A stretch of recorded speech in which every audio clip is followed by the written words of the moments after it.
What can you say? Let me allow you to just say a few things on what Sonny said. Not about the basketball or the boxing, but on his prediction that by this time next week, we could be having a new president of CAF.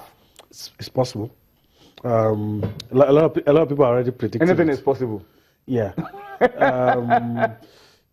Unfortunately, we here are not going to be the ones to do the vote. We're not going to vote. But it looks like, social media.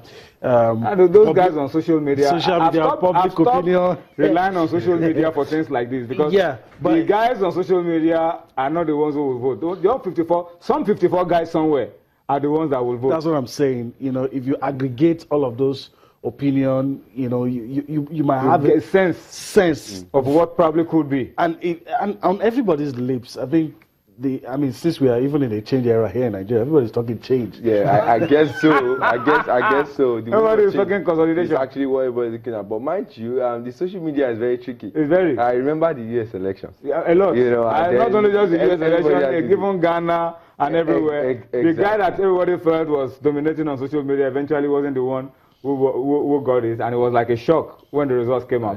But this time next week, we will have finished everything around the elections. I just hope it goes on. I don't expect us to have any problems with the elections. I don't think. At this level, I don't think we should be having. Everybody has been civil with their comments. Yeah, no bad blood, no personal attack. I don't expect anything. I respected the way Isayatu waded into the Zambia issue between the current president and Kamanga and he didn't reflect somebody that has he told them to put the interest of Zambian football ahead. Respect the man in charge, and you in charge, you can always lean on this man for advice. Because he has played the game to the... I like the way, there's been no bad blood, really. Yeah. There's been no bad blood. So, by this time next week, that's what will be happening. Elections will be going on. Guys will have a chance to vote. Yep. And we don't expect any crisis. We don't expect any problems. We don't expect anybody to dash in and take the ballot papers away. we have a good idea where the Nigerian vote will be going. Yes, we have an idea of what will be going down. But at the end of the day, the interest of African football should be paramount. And may the best man win. And may the best man win, all right? May the best man win. Okay, so we'll build up to this next week.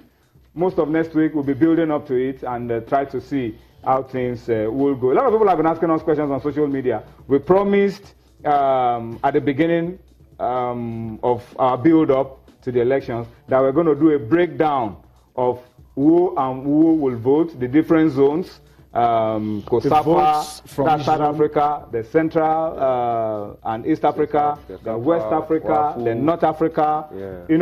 Do the breakdown. We will try and do that next week. All right, so give us enough time. What do we say? Yeah. Our producer, Dubno Conta, will also work on this. We'll do a breakdown for you. Where is this likely to go at the end of the day, so that we can do our own permutations? May not be accurate, but we'll try to be as close to accurate. Give you an idea. Give you an idea. All right, and see how it will go. Well, for Nigeria, the presidential elections, February 16. The dates are out.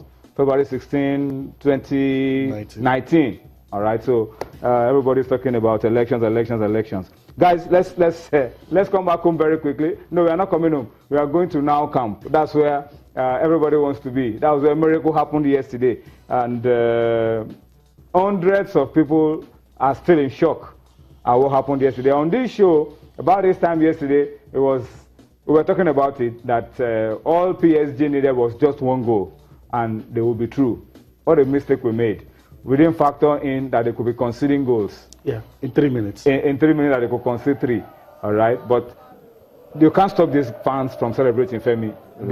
They should celebrate for as much as they want. You can't just stop, because unbelievable night of football. There was a mixed bag of emotions throughout the night. Yeah. You get an early goal, and then you get a second goal and a third goal, and then suddenly Cavani scores, and it looks like, oh no, it's all over. And for the next 25 minutes, you can't. And then yes, in the space of, you close your eyes. 25 minutes, you can't get a goal. Yeah. And then in 6 minutes, you get 3. You get 3, and you're like, what's happening here? So it's still going to be hard to believe for most of them, as it is. And I'm sure it's the same too for some of the players. But kudos must go to the Barcelona players on the night. I think they showed thorough determination. They never say die attitude, which sports always preaches in it in itself. Because I must say, Messi wasn't fantastic. Neymar was all but sleeping up until the moment, you know, and when it was crucial, and he made it happen. You know, the night. Regardless of whatever happened on the other end, I just think the Barcelona players played through and through to the last blow of the whistle, never giving up. And look at the fans; they cannot but not just want to celebrate. You can't begrudge them. I saw a lot of people today, Yemi, a lot of people today in Barcelona jersey, and I was wondering, where have these guys been since about 3 weeks ago? A lot of people on the streets of Lagos. Someone I respect said Luis Enrique probably deserves a public apology from the fans. I think I agree. The things he said before the game, the things most of the players said before the game, spot on.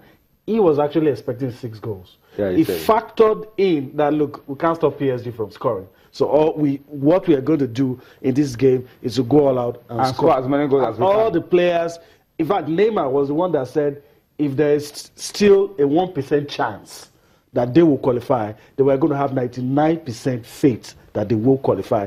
And if players can be saying all of that before a game, and even the coach said, if they are not qualified yesterday, on the strength of that performance, that was positive enough. Just shows you how a team should, you know, go on. A lot of reactions to the penalties, the refereeing, and all of those things. But on the day that it's your night, everything will just find its way. a way of working together for you. And I think, well, you could feel a little bit of empathy for PSG with some of the calls, and some of the calls that they should have also had on the night. And they miss goals too. They miss goals too. So they have a fault to hold on to as well. You take your chances. That's what this game is about. They could have scored about 2 or 3 goals in that game. And they didn't when it was 3-1. When it was 3-1. And guess what?